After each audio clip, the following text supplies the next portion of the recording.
Welcome to the Dr. Leadership Podcast, where the DR stands for Driving Results. Our focus is weekly conversations around life and business relationships and the important leadership qualities for both. These concepts and qualities will help you drive positive results in both your business and personal lives. A weekly connection point to help business leaders develop individual contributors, managers, and executives on your teams. We also will tie in concepts around family focus and life lessons to help you drive success in your personal life. Welcome to the Dr. Leadership Show. Let's get after it. What's happening, everybody? Welcome to the Dr. Leadership Show. The doctor is in. Hey, another one in the books this week. I say that all the time. Need to come up with a new tagline there or something. But another one bites the dust, as we say. Man, the older I get, the faster the weeks go. But was an outstanding week. We had a little warmer weather, which is nice, and getting through the winter here. But I wanted to just remind everybody that you can reach us for impact, feedback, commentary, giving us some positive or negative feelings about what's going on at our website through the contact message or at the email. The email is drleadershipresults@gmail.com. The website is www.drleadershipresults.com. Give us some feedback. There's also subscription services out there. Check into those. But I want to kind of tie a couple of the last few weeks together. We've touched on several attributes of leadership and personal life and also in the business world. And, we talked about goals and how important it is to set them not just around January 1st, but also set yourself up for being successful at attaining the goals. We talked about one of the most missed attributes is true appreciation and really getting yourself to truly appreciate others. It's a servant's attitude that's important to this.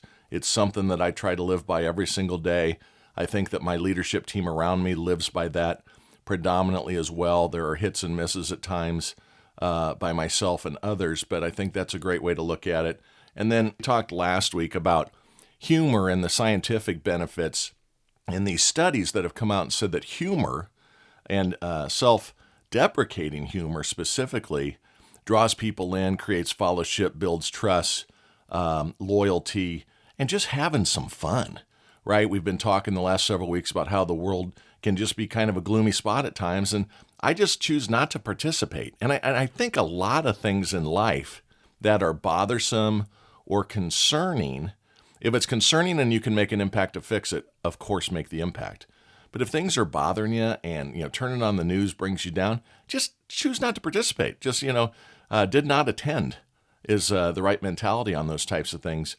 Today, what I want to do is kind of bring the mirror into the discussion. And what I mean by the mirror is self-reflection, right? You always used to hear the saying, look at the woman in the mirror, look at the man in the mirror, those types of comments.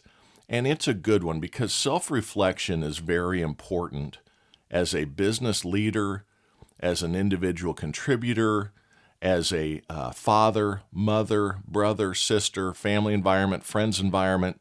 Look and really judge yourself and judge a bad word. Look and critique yourself on opportunities for improvement and areas to enhance. There's really 6 or 7 questions that I think you can ask yourself to draw out some of the inner deniability that goes on in this world when you're asked to look at yourself. It is not easy to self-evaluate. Human nature is we want to think that we're doing things right and that we're on the right path and that people like us and that we aren't doing anything wrong. And you can slip from a confidence to a self-cockiness, from a confidence to a narcissistic approach in life pretty quickly. And how others see you, there's an old saying in the sales world that the customer's perception is our reality, right, wrong, or indifferent. Those around you's perception and truly how they feel about you, are your reality. If you're happy with that reality and all attributes, God bless you. You're far better than I am. I am not a perfect father. I am not a perfect son. I am not a perfect brother. I'm not a perfect spouse. I aspire to be better at each of those every day. And I have action items that I need to concentrate on because of how we're built, right? Men are from Mars, women are from Venus. There's differences there for your spousal relationships. You have different upbringings. You have lots of things that impact that. But continuous improvement is important in everybody's days in personal life or business life. So I want to talk about kind of these questions that I think everybody needs to look at, kind of still coming into this new year, right? We're a month into it, but it's not too late to make a change. Every day is a great day to start improving. If you continue to procrastinate, all you're doing is hurting yourself, your relationships, your outcomes.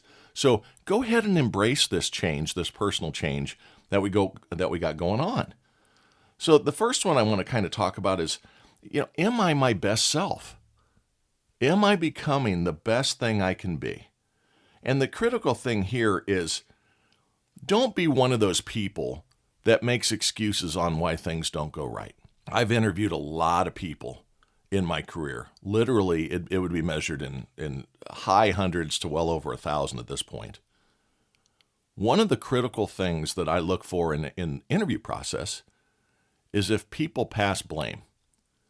There's always two sides to a story. So when someone comes in and you look and they've been with 3 different employers in the last 8 or 9 years, and the story is the same each time. Well, they changed the compensation plan and I just wasn't happy about it, or they were holding me back. They didn't give me a good territory. Someone else's fault, someone else's fault, someone else's fault. That resume is not going to be progressed through the system to me. Now, someone can have things that have negatively impacted them. But what I look for in that, and what you need to look for in that, is don't make excuses. What were the outside circumstances you couldn't control that had a negative impact on you? But did you respond to that by leaning in? Did you respond to that by trying harder, changing how you're doing something? Do you take accountability yourself? We did 2 whole episodes several months ago on accountability. We could do 100 episodes on accountability. It's okay to make mistakes. You raise your hand and say, my bad.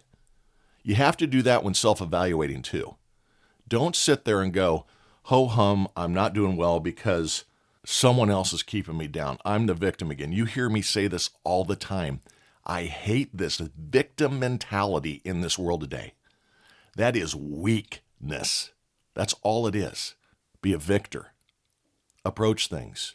If the environment you're in isn't healthy, get out of it. There are all sorts of ways to get out of it. Every state has support systems. If it's going bad, you're in an abusive relationship, as an example, you don't feel there's anywhere to go to the women's shelter and get yourself out of it. I work at the women's shelter as a volunteer, have worked at the women's shelter as a volunteer. There's all sorts of programs for that example.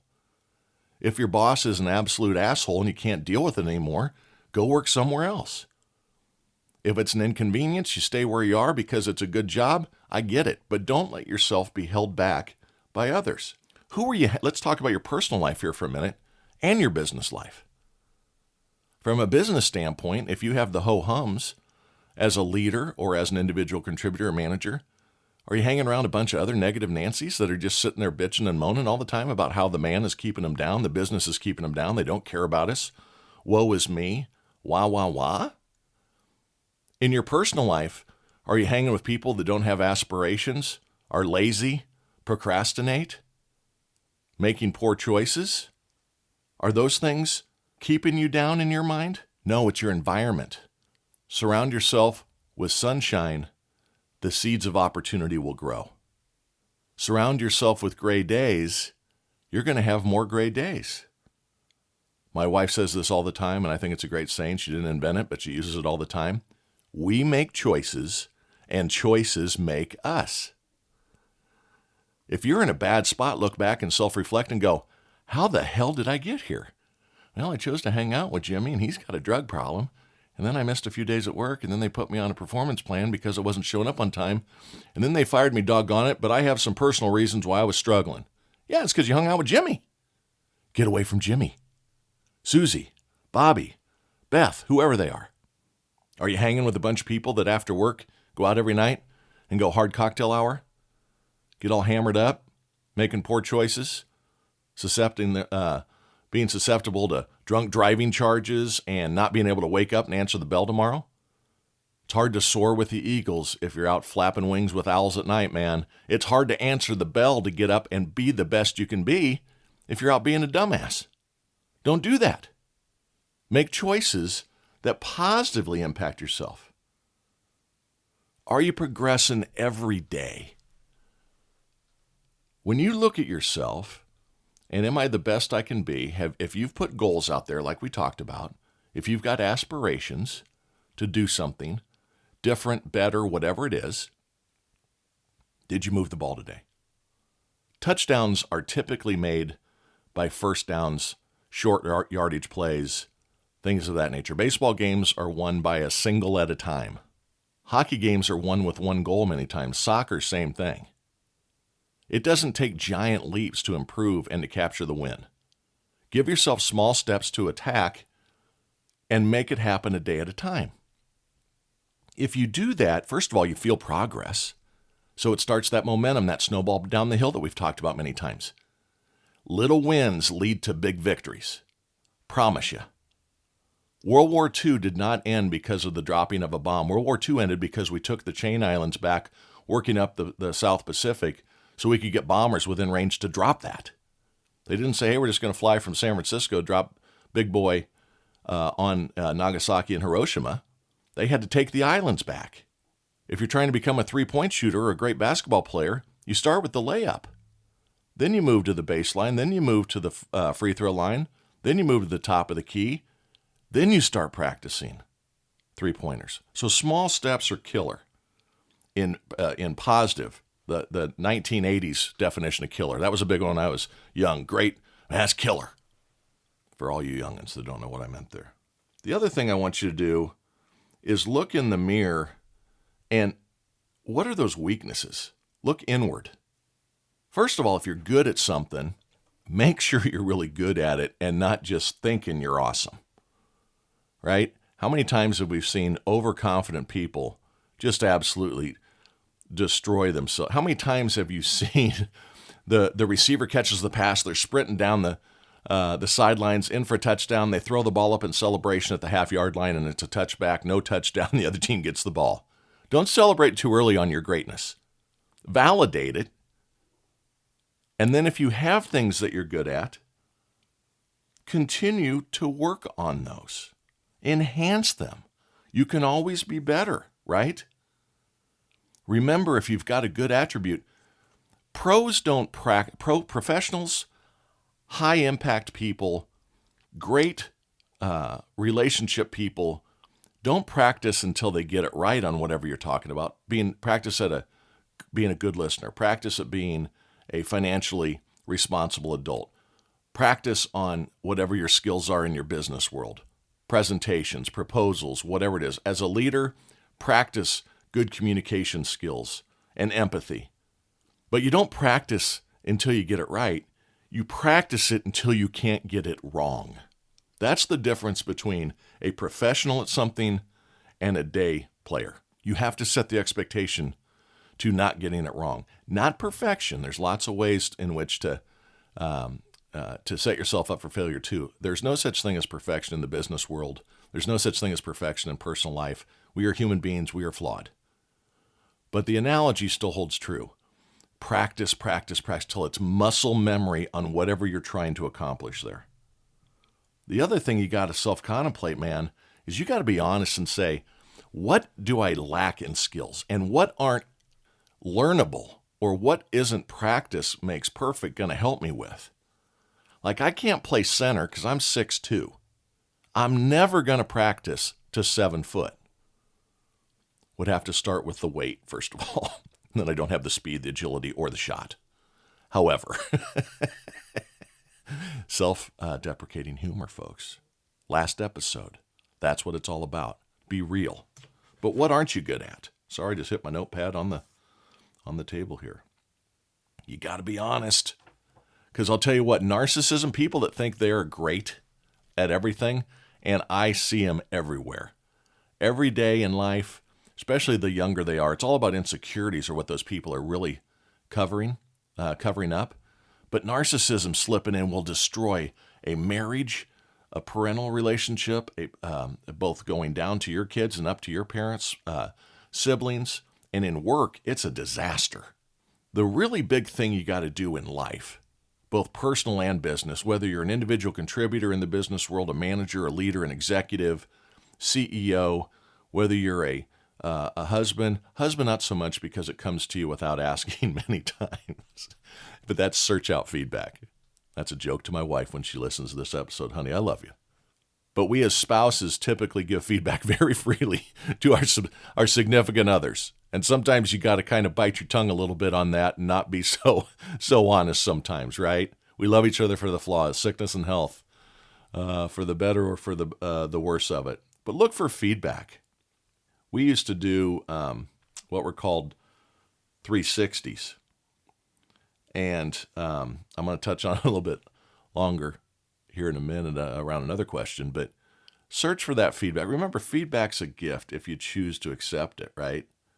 So use your best skills, work on developing the skills that aren't that good, and then if you're in a leadership position, or even an individual contributor where you have specialists that help you and stuff, delegate or count on the people that have those skills.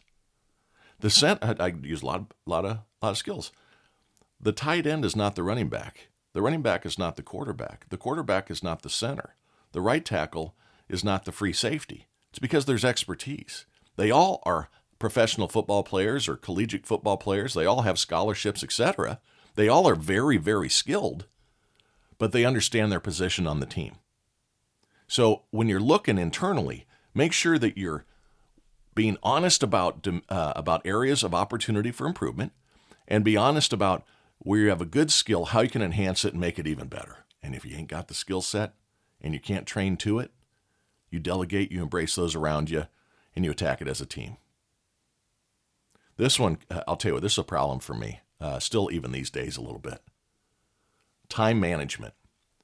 You can't be a procrastinator, first of all. And as I used to say, I'm a procrastinator, and tomorrow I'll tell you why. Don't be a procrastinator. But time management is critical. And the thing that eats up, I'm talking to leaders here for a second. We've touched on it before.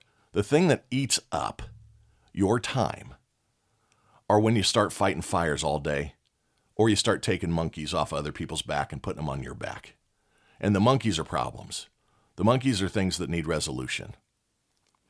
First of all, as a leader, you aren't supposed to be a firefighter. You're supposed to be a trainer of that. You need to step in on critical issues, help, and teach. But teach your team members how to handle these adversities themselves. Develop relationships where you aren't the only conduit. One thing that leaders will do is, well, I'm a vice president in my position today. Someone will come to me because the service manager didn't work out something with them, and they're the regional manager, and they go, I think this needs to go to the VP of service. Did you call her? Well, no. Why not? It's open line of communication, man. It's okay to develop relationships. So what I will do is I will say, send an email to her, copy me in, and say, I asked you to reach out to her to discuss this. And I'll get on the phone with you the first time. And now I have made that connection. And now the next time, I don't have to fight the fire and take that monkey on. I'm developing open lines of communication, compliance to what we're trying to accomplish first and foremost, making sure the sales department's doing things that are right for the overall health of the business, the service department, the overall company, etc. But establish connections.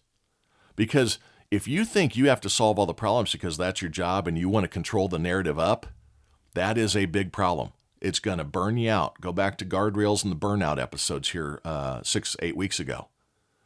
Don't let that happen. You cannot be all things for all people. You cannot be the answer for every question. You cannot be the response for every problem. You have to create people around you that can take these monkeys and solve them. The most important thing you should be doing in life as a husband, as a wife, as a parent, as a sibling, as a business leader, individual contributor, etc., you know what the big rocks are for the week. You know the most important thing you should be working on today. So take an approach like this. Come in Monday and look at your calendar from a time management standpoint and have a really self-reflecting conversation with yourself. Is this thing full of things moving the ball, or is this thing full of just moving crap around and handling issues? Now, as a leader, You have to handle issues. I get that. I'm not saying you don't.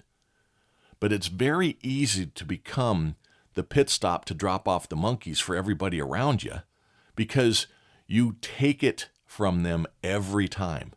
If you start to utilize steps like when they come in with a problem asking, what are your thoughts on the resolution? What's your recommendation? They go, well, I don't know. I need you to do this. Well, no.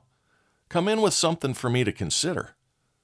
I've got a great rep on some of our biggest printing companies that always has resolution ready.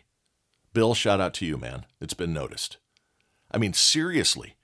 He comes in, here's my problem, here's my recommended resolution. Can you help me get it done? Because there are things that we have a delegation of authority in place for, and we get it done. He's a very seniored salesperson, got a lot of good skills. He's teaching me stuff. I'm not just teaching him stuff. The other thing you have to do is make sure that those big rocks are leading your personal life too.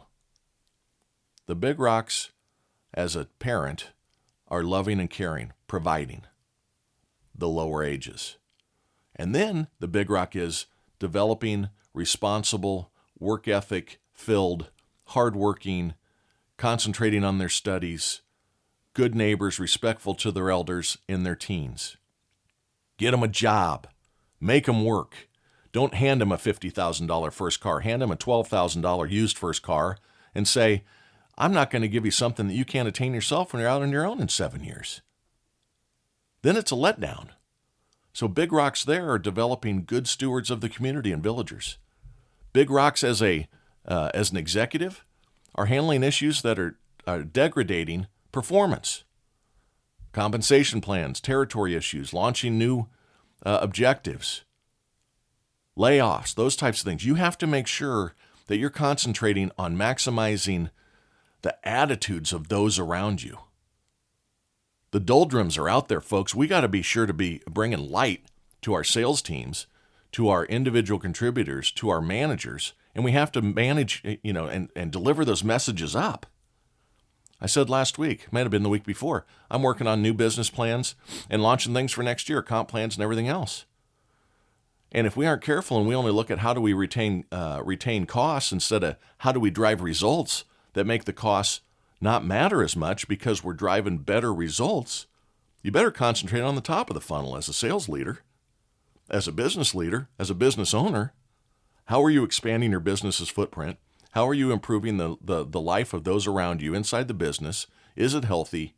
That's the big rocks. So look at your calendar at the beginning of the week and don't let that crap fill it up. As an individual, the big rocks might be, I'm not very good at presentations. Go out, there's still these wonderful organizations. You can get involved in Toastmasters was a big one when I was growing up. People that were very nervous presenting in public, you'd sign them up for a Toastmasters 12-week course, and they are forced to do it. If that's the case, then you give them, I need you to present on product service A next week for 90 minutes to all of your peers, or give them a month so they can prepare. Create atmospheres where they drive comfort into their discomfort areas. As an individual contributor, only you, as Smokey the Bear, only you can prevent forest fires. Only you can prevent nervousness in front of given presentations. Take the bull by the horns, man. We talked about that. Marketing is in charge of launching and giving directions for where the company's going, providing all the tools, the customer-facing information, etc. They aren't responsible for 100% of your training on how to go do it. That's up to you. Get after it. Here's the big one that when I wrote it down, I'm like, man, this is self-reflection. Would I work for a boss like me, or would I hang out with me as a friend? The first thing from a concept or in your own brain, right? We're really proud of ourselves. We always think that we got it right. When you have a conflict between two people, they tell you one thing, the other person tells you something completely different. In the middle lies the truth. Same thing on self-reflection. We call them blind spots.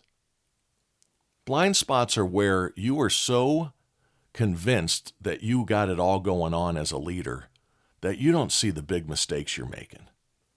Make a list of your good attributes and your bad attributes.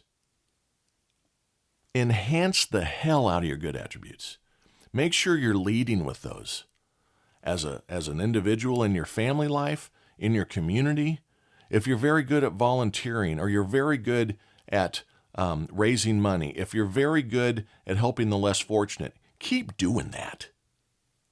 If you aren't good at being neighborly, start with a hello neighbor when you're taking the garbage can out. Work on the things that need work. As a business leader, the higher you get in the organization, sometimes you lose sight that I never have and never will have all my shit together. We do these things I touched on a minute ago. I said to bring it up again. 360s. And it's a full circle, right? It's looking at yourself from all angles. Feedback is a gift if you choose to accept it, right? Well, these 360s will come back and you look down and go, holy cow, I can't believe, you almost have this, I can't believe people hate me. They don't hate you. But it's time for you in a non-confrontational situation, they can honestly answer without their name being attached to it and say, hey, Jimmy is really, really good at this, but Jimmy really kind of sucks at that.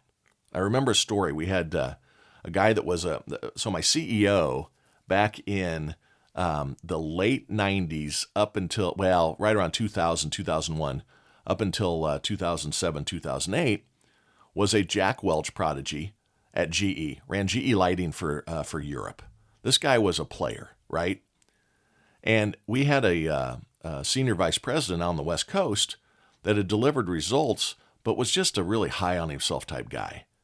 And it didn't take Matt time, the CEO, time to figure out that this guy has a little bit of narcissism pumping through him. So he made it his goal in which to bring, deflate the balloon back to an altitude that is representative of the skill set. And he met after the 360 with this gentleman out west, and he's talking some things around, and they're reviewing the 360. And the guy goes, well, I just can't believe that, people are saying this about me. And the guy goes, the reason is that you do not allow an open dialogue or feedback back because you're an asshole. His exact words. And the story goes, I wasn't in the room, but the story has been told by many people that were HR department friends and those types of things that go, the look on the other guy's eyes, it was like a deer in headlights. What did you just say to me? He had led through fear and intimidation, and I'm the boss. And when the 360 came back, it's like, hey, man, quit being an asshole, and you'll even take it to better levels. Your people, he was losing. The results were there, but they were losing people. The retention rate on his team was 10 percentage points worse than the next region in the country. And it's like, what's going on here? So you needed the positive feedback. The 360 was the way in which to do it. And you got to always be developing, folks. There's no end to development. Continuing ed for I want my doctors to have the latest and greatest. Sometimes it's like, I'm going to go to the old doctor because he's been around the longest. Got to be careful. A lot has changed in 30 years of medicine.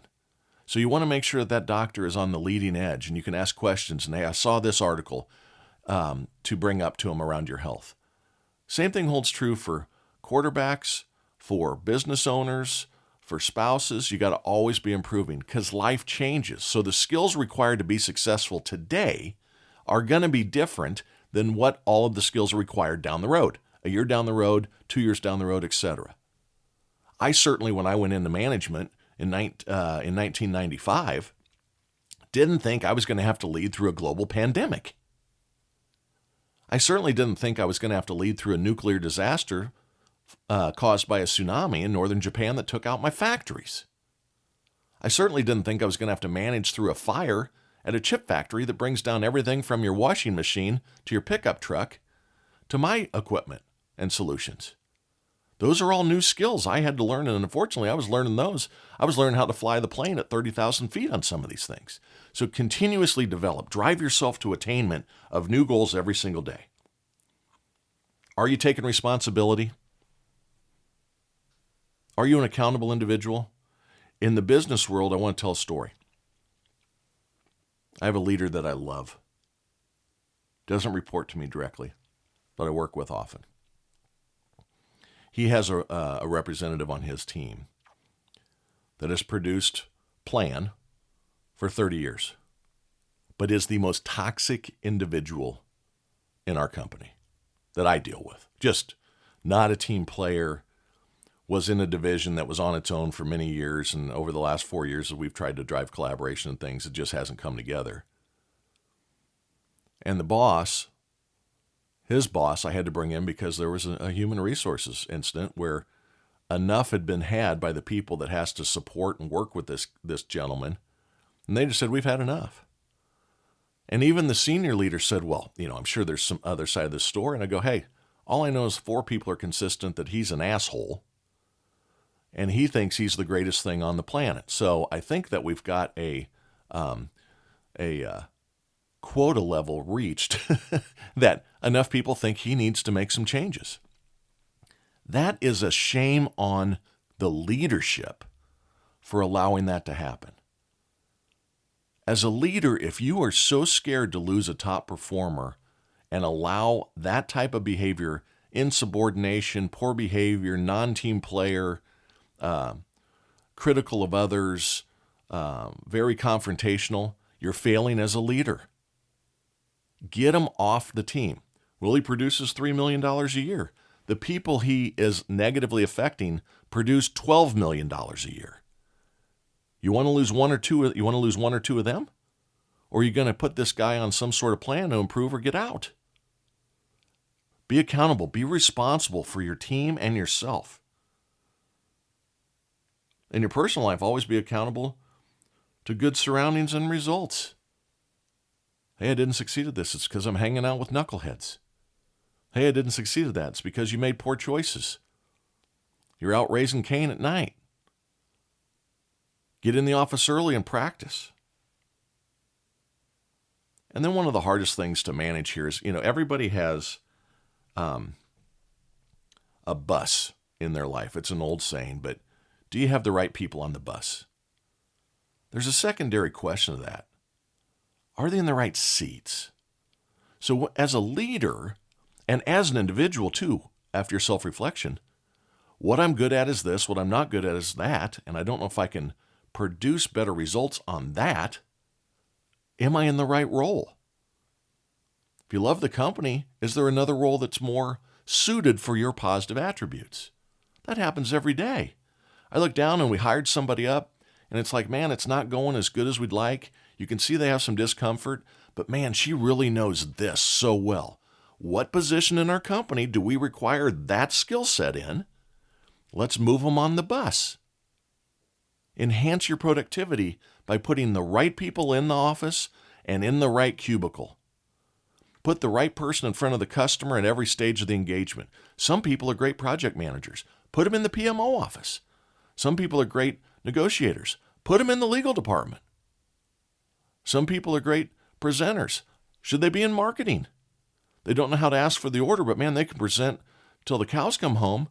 That person needs to probably be in marketing or in the Customer Innovation Center, providing demonstrations to as many customers as possible. There's always a right seat. The critical part about having the right people on the bus is, as a leader, your legacy is going to be how good your company and team operates after you leave. So you constantly got to be looking and evaluating, who's going to take my spot? Don't be intimidated by that. Embrace it. I need to take that person, and I can see that people would follow her. I need to enhance this skill, this skill, this skill. I can see that people love him, but he is too rep-centric, as an example. We got to get the leadership side of his brain a little bit stronger to be able to step up in here. I think he's the right person. I think she's the right person.